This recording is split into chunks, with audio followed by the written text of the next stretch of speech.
quieras. ¿Tu nombre es? ¿Otra vez? Dominic. Ajá, Dominic. Listo. Doctor Esteban, me contaba que usted tiene una investigación acerca de las bacterias resistentes a los antibióticos, especialmente en lo que son los alimentos, en el pollo. Cuénteme un poquito acerca de cómo usted logró esta investigación, porque me contaba en la entrada del blog que tú escribió, o sea que me contaba cómo fueron los procedimientos y todo eso. Sí, o sea,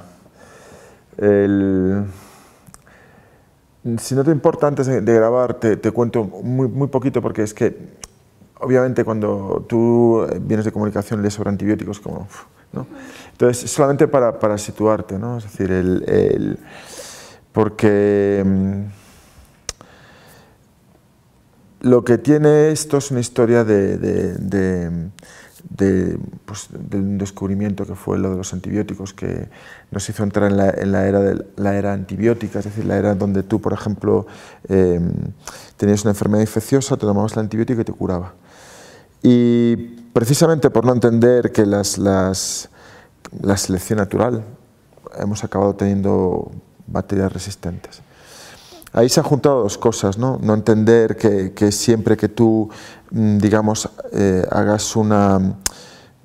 Es que no quería utilizar presión selectiva, pero tú, una vez que tú, por ejemplo, pones unas condiciones, las bacterias siempre van a aparecer mutantes y se van a aparecer bacterias que resistan, por ejemplo, ese antibiótico, ¿no? Entonces, eso no se entendió, y luego está, por otro lado, la avaricia.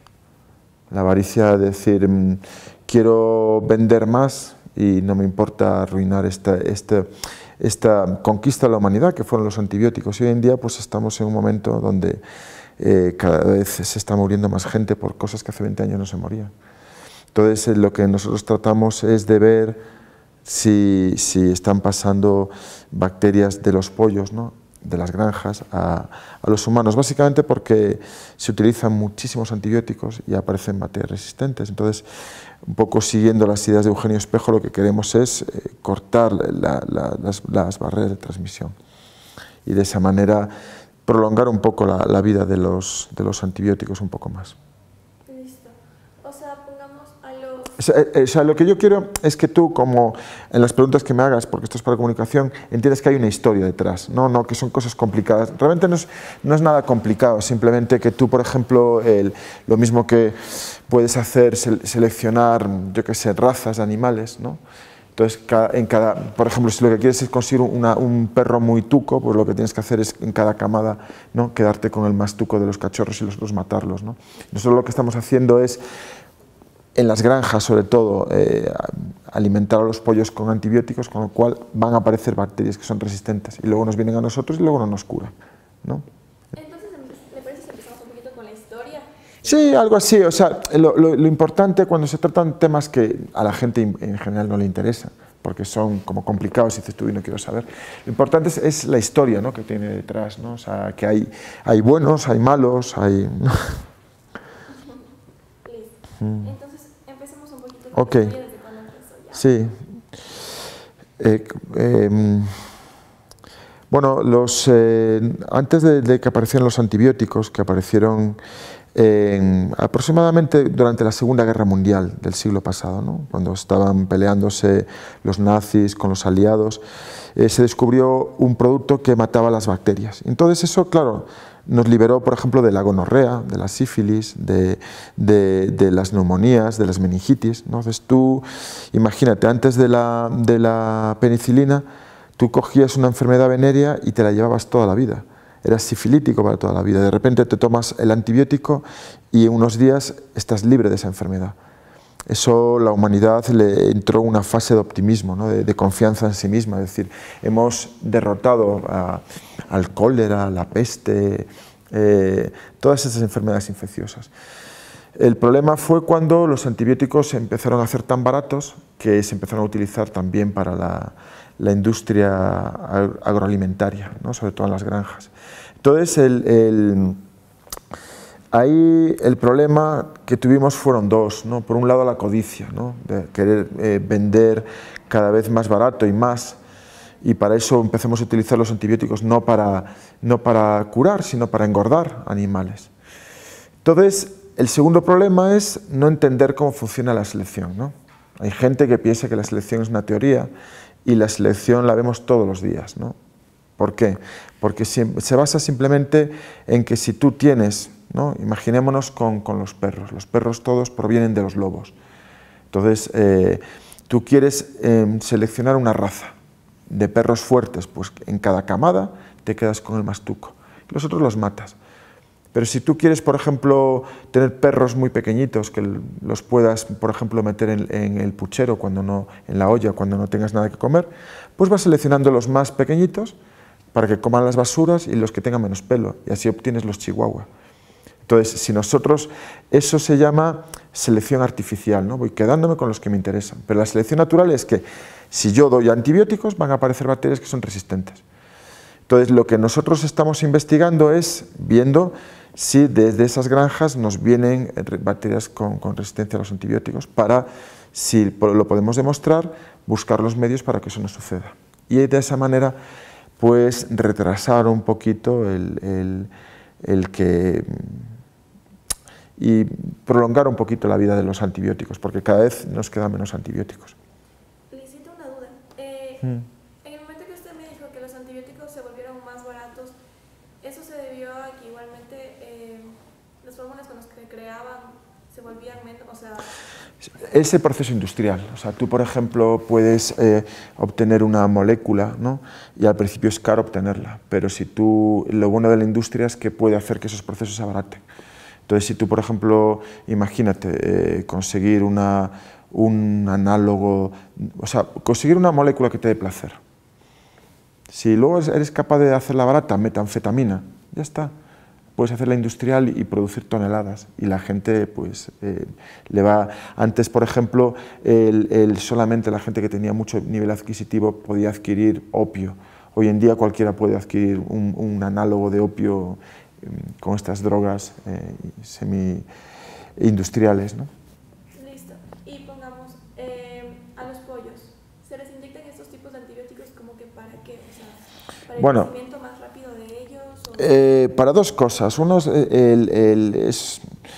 aumenta, digamos, es más rápido el crecimiento, pero también date cuenta que los pollos están como una especie de Auschwitz, ¿no? Y entonces están en contacto unos con otros. Si un pollo tose, tiene otro pollo al lado, con lo cual la dispersión de la enfermedad es en horas. Y entonces te puedes levantar un día y entrar en la granja y encontrar que están todos muertos. Entonces, obviamente, para prevenir le das antibiótico. El problema no es tanto muchas veces la industria, por ejemplo, ecuatoriana, como industrias de otros países, como por ejemplo la India. En la India tú tienes una empresa que se llama Venki, tú puedes entrar en la página web, ¿y a qué se dedica esa empresa? Se dedica a la producción de pollos y a la producción de antibióticos. Entonces, antibióticos que son, digamos, la última barrera que tú tienes. Hay bacterias ya en los hospitales de Quito que solamente las paras a lo mejor con colistina, ¿no? Entonces, obviamente, es el último antibiótico que tienes, porque si esa bacteria no le das ese antibiótico, te va a crecer y te va a matar, ¿no? En caso de que tú estés inmunodeprimido, te hayan hecho un trasplante de órganos, tengas un tratamiento anticáncer. ¿Qué hacen los de Venki? Esto se lo dan por kilos en el pienso. Obviamente aparecen bacterias en las granjas de Venki con resistencia a las colistinas. Eso pasó hace unos años, no me acuerdo ahora, creo que fue en el 2015, que apareció una bacteria resistente a la colistina en China. Y no pasó un año, ya estaba en Quito. Es decir, tienes malas prácticas en países como China, la India, y como vivimos en un mundo global, pues te aparecen y de repente tienes esa bacteria en el parque lineal de Solanda y regada en unas heces de perro que están tocando a los niños. Entonces, lo que nosotros tratamos es de ver cuáles son las dispersiones. Eso sería el primer paso. Si comprobamos que hay una transmisión, cortar esa transmisión, ¿no? ¿Y qué tipo de bacterias son las que generan, pongamos, el consumo ya de los pollos hacia las personas? Sí, o sea, las bacterias, en este momento, las que son bacterias fecales. Entonces son bacterias que están en las granjas, acaban en la piel y nosotros sospechamos que ese es el objetivo de nuestro trabajo, que pueda haber pues, una transmisión, ¿no?, desde la piel al consumidor. Entonces simplemente si sabemos eso, obviamente podemos poner los medios para que eso no ocurra, ¿no?, que es de lo que se trata. ¿Y qué tipo de enfermedades le podría causar a la persona? Vamos a ver, las enfermedades, no, digamos, a mí no me gusta hacer alarmismo, ¿no? Es decir, nosotros normalmente tenemos sistemas inmunes bastante potentes. El problema es cuando le causa enfermedades a niños o a ancianos, porque tienen el sistema inmune más debilitado. Y el problema es cuando si tú esas bacterias le provocan infecciones a ancianos o a niños que tienen el sistema inmune debilitado, la manera de pararlas es con antibióticos, pero si esas bacterias son resistentes a los antibióticos, te encuentras con problemas.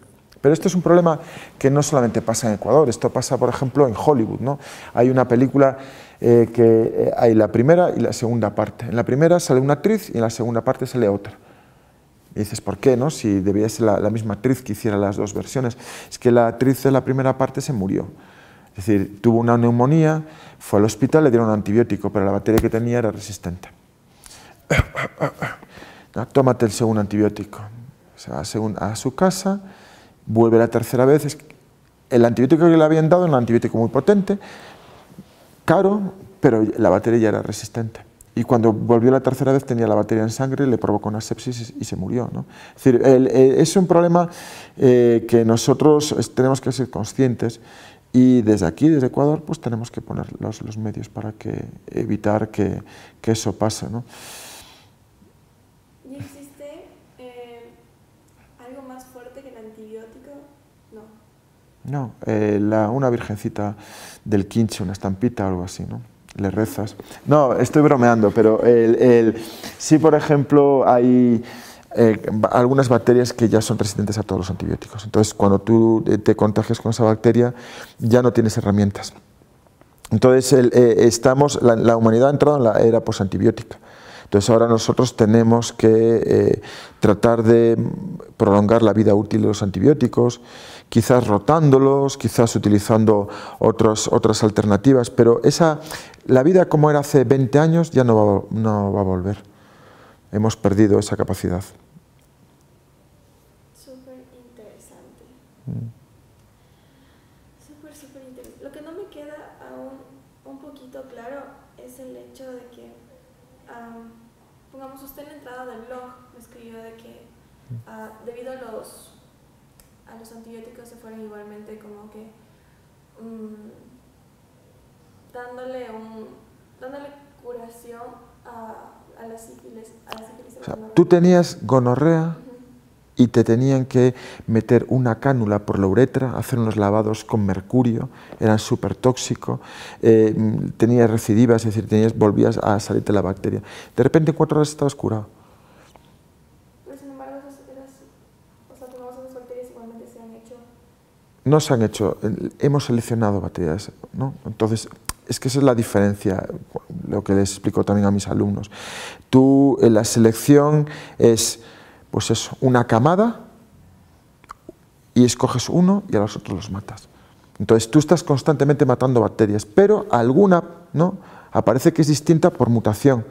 Entonces esa es la que sobrevive y todas las bacterias que vas a tener a partir de entonces son descendientes de esa mutante. Entonces, claro, obviamente es inevitable tener la selección y eso lo sabemos los biólogos. Y luego hay gente que lo sabe pero no lo quiere entender, pues porque realmente les lleva la codicia, ¿no? Entonces nosotros tenemos que hacer divulgación para que, digamos, se tomen las decisiones no en base a la codicia, sino a una lógica, ¿no? Porque claro, hoy en día se estima que dentro de unos años mueran 50 millones de personas al año, que hace 20 años no se morían. Y 50 millones es como la población de Colombia. Es mucha gente. Listo, doctor. Usted es biólogo, ¿verdad? Tengo una doble licenciatura de Biología y Bioquímica.